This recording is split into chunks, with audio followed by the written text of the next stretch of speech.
Here's the message of today. It's the power of practice, the power of sadhana. First of all, you live in an animal body, whether you want to believe it or not. You live in a body with a primal nature, reptilian nature, limbic nature. Fortunately, this human animal has a neocortex that can allow greater soul expression using the mind. It has an upper brain that can allow the soul to manifest more reasoning power, more managing power over the primal emotions.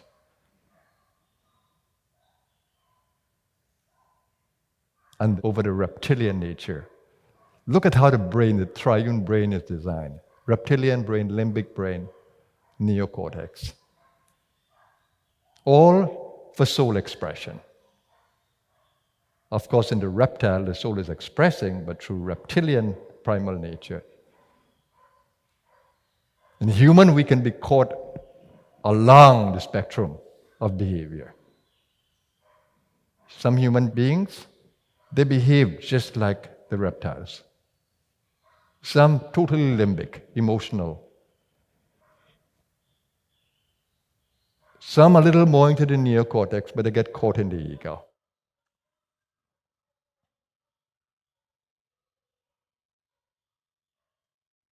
So why is practice so important?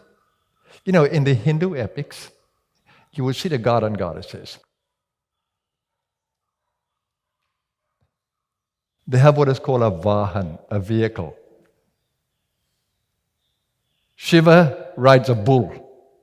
Perfect relationship with the bull. The bull is called Nandi.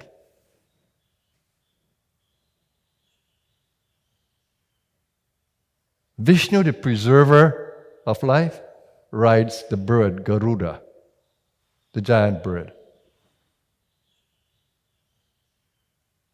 Durga, the Kundalini Shakti, she rides a tiger. Ganesha, the god of wisdom, he rides a mouse.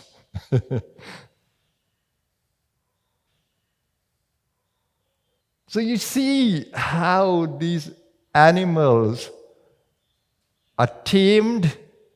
The divinity is expressed through its animal nature, but beautiful. Now, you can train an animal to serve you, as you see we do elephants. Huge animal, but they can be completely in service to us. In the wars of the early days, you had elephants. In the Mahabharata, you had elephants. And for those of you who studied the Ramayana epic, Hanuman, the great savior, the great servant, the great bhakta or devotee, is a monkey.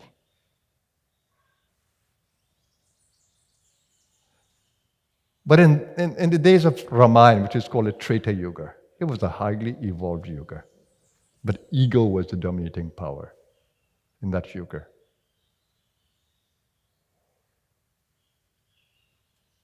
Treta Yuga is yuga after Satyuga, after that golden age. So the ego started to creep in, the selfish ego. But the connection with the animals are great. So in the epic, you see Hanuman speaking. It's very telepathic. We can have such great relationship with animals, like dolphins, for example, like whales. Intelligent creatures. So this human body is such a creature, and we ride this, but we're not aware that we're riding it. We think that we are the human body. Oh, what a joke. What a joke. We are not the body. We ride this body from the inside. Like how humans drive an army tank from the inside, or an airplane from the inside. We drive this body from the inside, but you will never appreciate that if you think you are the body in limited consciousness. So how can you have any kind of spiritual evolution if you're operating primally body instincts. Caught up in the food, caught up in the sexuality, caught up in the pleasures of all the addictions and vices. How can you drive the body masterfully? The science of yoga tells you.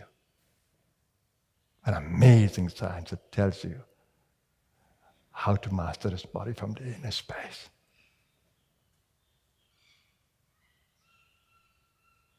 That's at the heart of Mahayoga sadhana. How do you tame the animal body? But that requires a deeper understanding. Today, modern science is going there. Brain science is going there. Genetics is going there. When we realize the science of epigenetics, that we can change the way genes express, how they fire, and we can change brain cells, neuroplasticity.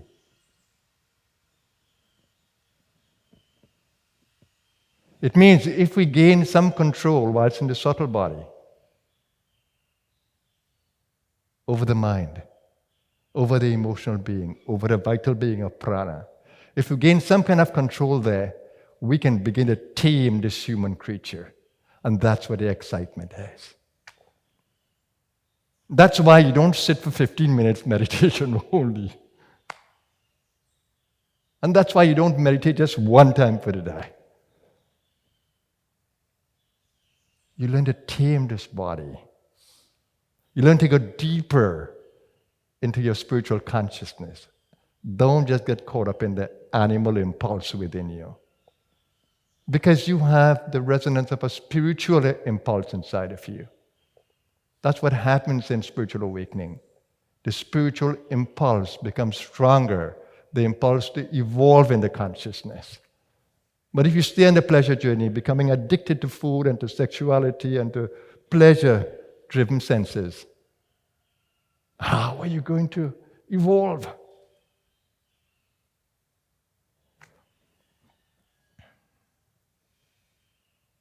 And then you're going to have to reincarnate in another body to evolve.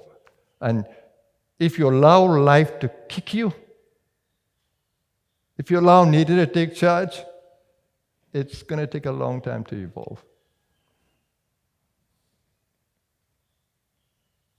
Of course, there's nothing wrong with that.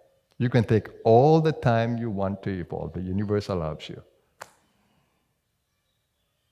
But in this lifetime, that was not my drive. At 20, there's a whole different awareness in me. I want it now.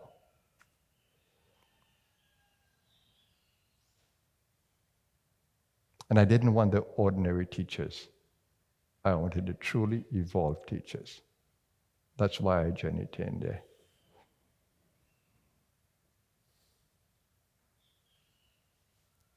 And that's why I'm beckoning you to the inner space. Come, have a look.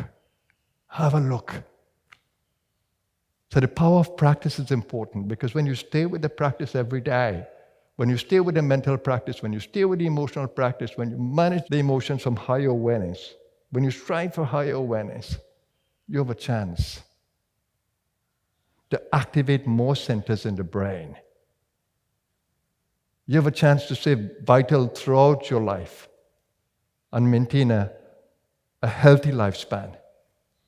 You have a chance to bring a shine in and through this body, through your emotions, through your thoughts, through your voice, through your touch, through your presence.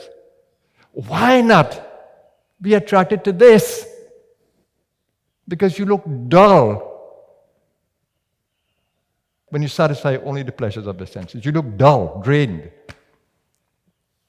And when you get so caught up in the world, going after pleasure and power, power is another story. You become dull. Or the little bit of merit that you get from your sadhana, your practice, you expend it away. You waste it away.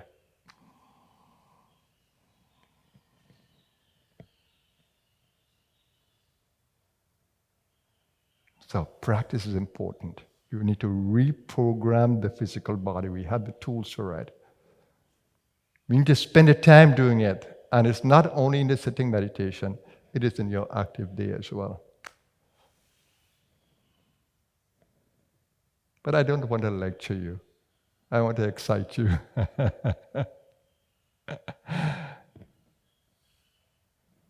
I want to excite you. I want to invite you into the inner world. Come see with me. Travel with me. The stories become more alive. Only now I can really appreciate the epics of the Hindus.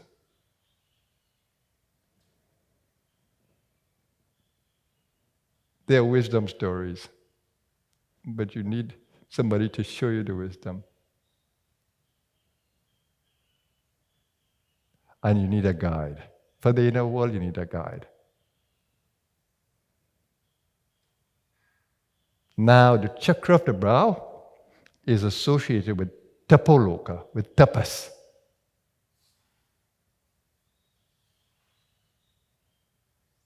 Tapas is the fire of sadhana, the fire of practice. So you have the power there. And when you can begin to feel the power of the brow, you're communicating with a level of divine beings that can help you even in the inner world, even in your sleep, even in your dreams. And you will be attracted to these souls in the outer world who can actually help you.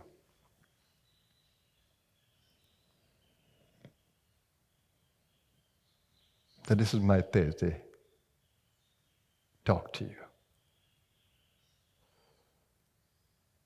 Practice, practice, practice. If you want to grow in consciousness, if you want to tame the body, if you want to live a healthy and vital life while in the body. The body has a limited timeline. You, the soul, has an unlimited timeline. That's why if you don't do it in this lifetime, you'll come back again and again. You have a lot of lifetimes to do it. Me, I want to enjoy every lifetime I enter into by being centered in the inner space, by riding the vehicle that I come with masterfully, masterfully. Have a great Thursday, everyone. It's Guruvar on the Hindu calendar, the day of the Master, the Guru. Always remember, the Guru is not a man or a woman. The Guru is a principle operating in an entire universe. Through man, woman, nature, everything else. The Guru is ever active everywhere. So know that inner Guru within you that can take you home, that can pull you home. And when that inner Guru is awakened, sadhana or spiritual practice becomes even more exciting because you have an inner guide.